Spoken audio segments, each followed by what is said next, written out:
Hello, and welcome to a new edition of Education is the Best Medicine, hosted by the Eyes of the Conscious Soul. Ms. Howard is again on vacation, enjoying herself, and we wish her best and the family best. And want to thank everyone for tuning in. Had a little technical difficulties, and now we are back on point. You okay? Yes, I think so.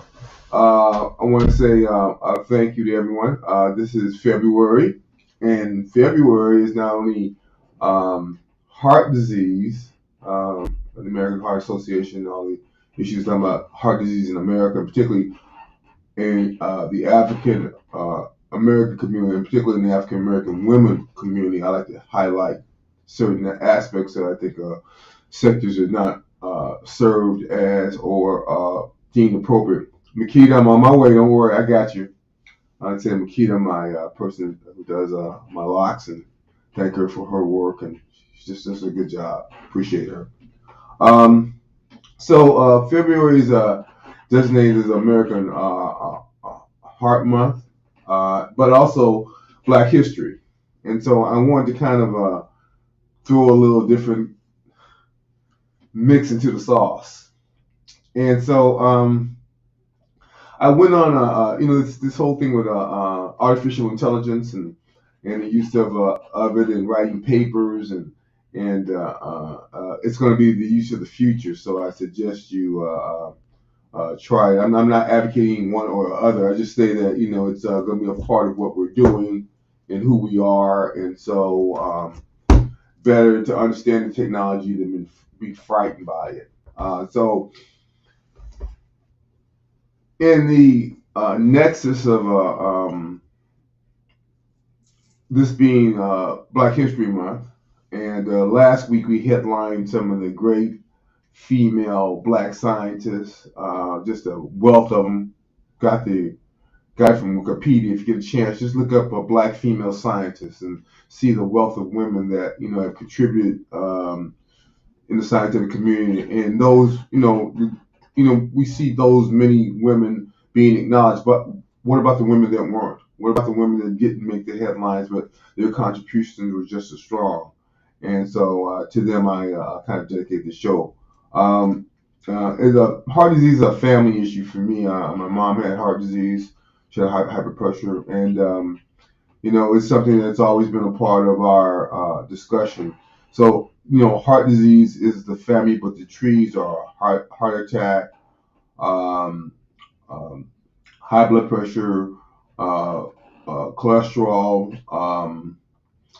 uh, and also to include diabetes, heart arrhythmias, heart beating too fast, too slow, congenital heart issues. That's the family of heart disease. But the discussions that I want to kind of to have is, again, more specifically African American women, because they are underserved, and some of the data I thought was quite striking, and I always will give some solutions. So I'm gonna give my solution first. But I posed a question to one of these artificial intelligence units, and I basically, it was the question posed to the Kappa HAP IA program. It's the one that they've been talking about. You can, if you choose to, put into the search, and if you have a Google account, it'll automatically sign you up. You can start asking questions. Something about the intersection of all these things is kind of we need to understand that all these things are intersecting. So Google becomes the one of the pioneers of artificial intelligence. Makes sense, right? Have enough members, you have enough of a platform, you have enough interconnected parts. That's what happened with Microsoft, as far as I'm concerned. So I posed a question to this artificial intelligence piece in regards to the intersection between heart disease and Black History Month. So here's what it said. It said February is designated as American Heart Month, a time to raise awareness about heart disease, which is a leading cause of death in the United States, and in particular African American men and women and a problem with children as they're growing up due to diabetes and obesity. They have more risk for hypertension. And again, no one is free from this.